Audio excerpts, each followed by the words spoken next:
तर निवडणूक आयोगाच्या दारामध्ये आम्ही आंदोलन केल्याशिवाय राहणार नाही. भारतीय जनता पार्टीने हायजॅक करून ह्या सगळ्या संस्था ताब्यात घेतलेल्या आहेत.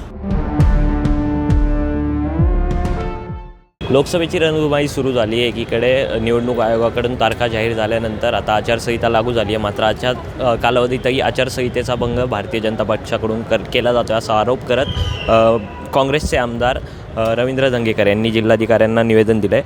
रवी भाऊ, काय प्रकारचं निवेदन होतं जिल्हाधिकाऱ्यांना दिलं आहे, मागणी काय? 16 तारखेला आचारसंहिता निवडणूक आयोगाने जाहीर केली आणि जाहीर केल्यानंतर आपण देशामध्ये, महाराष्ट्रामध्ये आणि शहरामध्ये ज्या पद्धतीने भिंती रंगवल्या जातात आणि या भिंतीवर कमल चिन्ह काढलं जातं, मग अशा वेळेला निवडणूक आयोगाने लक्ष दिलं पाहिजे.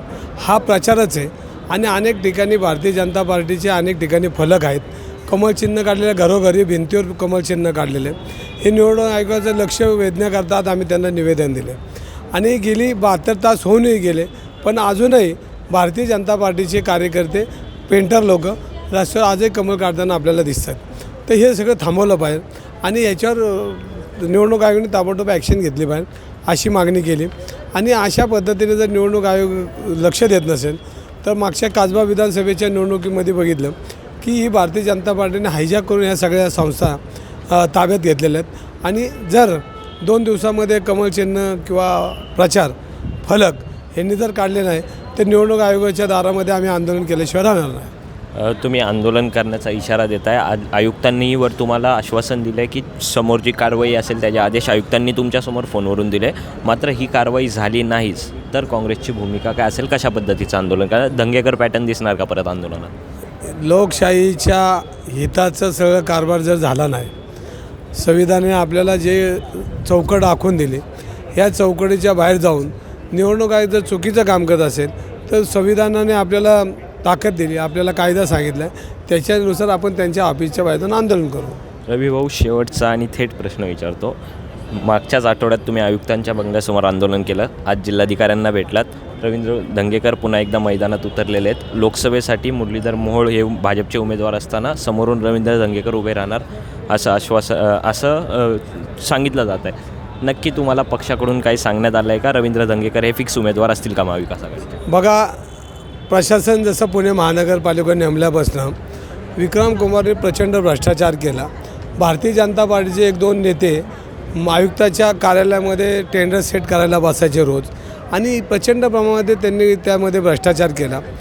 अटलजींच्या नावाने असलेले मेडिकलचे पैसे 173 कोटी काढून वाढत त्यांनी नगरसेवकांच्या नावाने पैसे टाकले, जे नगरसेवक अस्तित्वात नाही ते.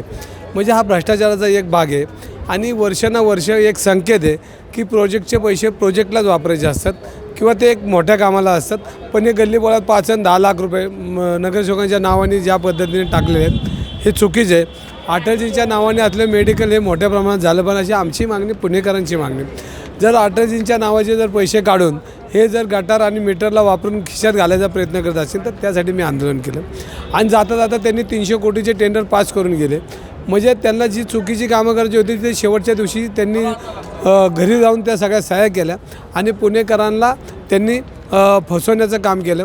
मी ह्या आयुक्तांना आज जाऊन भेटणार आहे आणि त्यांनी आता जे टेंडर पास केले आहेत खोटे पद्धतीने ते थांबवा अशी विनंती 4 वाजता मी करणार आहे. या सगळ्यात माझा मूळ प्रश्न पुन्हा तसाच राहिला. रवींद्र धंगेकर महाविकास आघाडीचे उमेदवार कन्फर्म आहेत का? तेच लढतील का?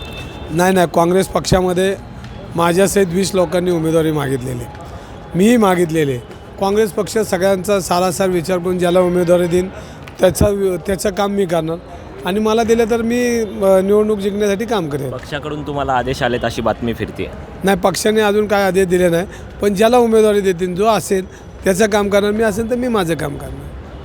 त्यामुळे आता लोकसभेची निवडणूक रंगात यायला सुरुवात झाली असं म्हणावं लागेल. रवींद्र धंगेकर यांनी आचारसंहितेचा भंग भाजपकडून केला जातो असा आरोप करत जिल्हाधिकाऱ्यांना निवेदन देखील दिले आणि एक प्रकारे निवडणुकीसाठी आपण तयार असल्याचे संकेतसुद्धा दिले.